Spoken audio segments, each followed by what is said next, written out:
niin, ja tässä nähdään sitten seuraavana tämmönen Samsungin tabletti. Malli on, no ihan ei välttämättä näyttää näkee malli, P7500, eli Samsung Galaxy Tab P7500. Ja lasirikki niinku aika monesta muustakin laitteesta. Tästä näkee, että muuten olisi kunnossa. Ainoastaan tuo lasirikki. Kosketusnäyttö toimii. Kuva tulee. Nyt tosiaan niin ikävä täyttääkö ja lasisiru ja sormen tuosta.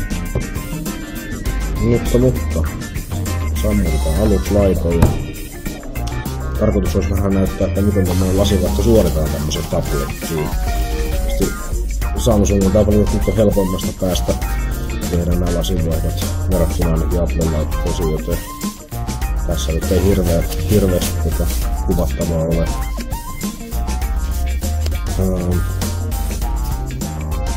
Käytännössä tämä Samsung Galaxy Tab 2, Galaxy Tab 3 ja sitten tämä kuvassa oleva vanhempikin tablettimallinen. Melko samanlaisia nämä lasivaihdot. Tai näytönvaihdosta jotkut puhuvat, että vähän näyttövaihdot, jotka ovat pelkkää pinta-alas. Mutta pidemmittä puhetta, niin voisi aloitella tämän kuvauksen. Eli pistän totuttuun tapaan niin vähän nopeutettua, eikä sitä ihan niin kauan.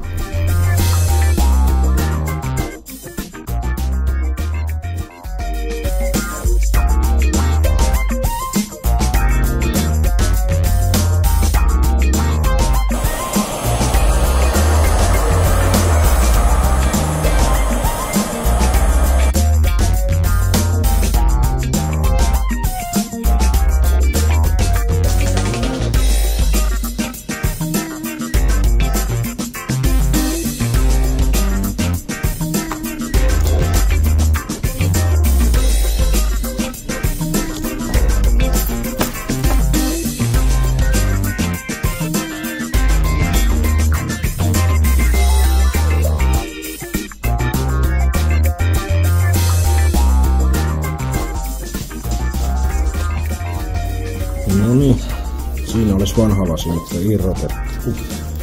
Eli tässä on tämä lasi- ja kosketustunnistu samassa. Eli tämä pintalasi ja kosketuksen tunnistu tässä samassa osassa. Mä käyn seuraavaksi puhdistamassa vähän tuota näyttöä. Näkyy, että nyt on tämmöisiä pieniä jälkiä, mitä on saamassa ja puhaltamassa paineilmalle. Katsotaan hetken tästä lisää. Nyt on näyttö sitten putsattu liimainjämistö ja uusi lasi on tähän haettu. Tuossa lähti tuo lasi kosketustunnistulle tämä fleksi. Mulla on tässä nyt suojateipit päällä sen takia, että se ei tule pölyä tai likaa. Ja sit sama tässä lasissa on tää suojateippi vielä paikalla. Kokeillaan tämmönen alkutestaaminen. Ilmeisesti sitten lopullista kasaamista. Tiedetään, että kaikki varmasti toimii.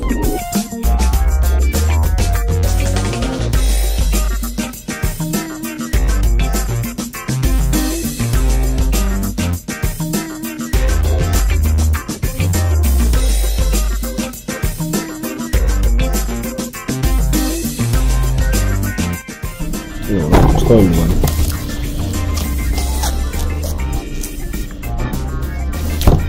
Sitten suojateipit pois.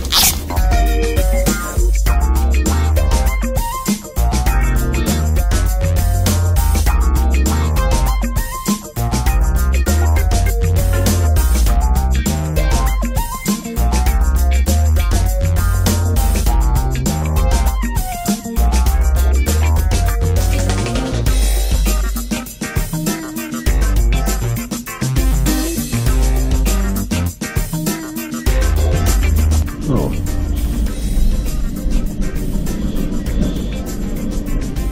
Näyttäisi olla vähän kunnossa.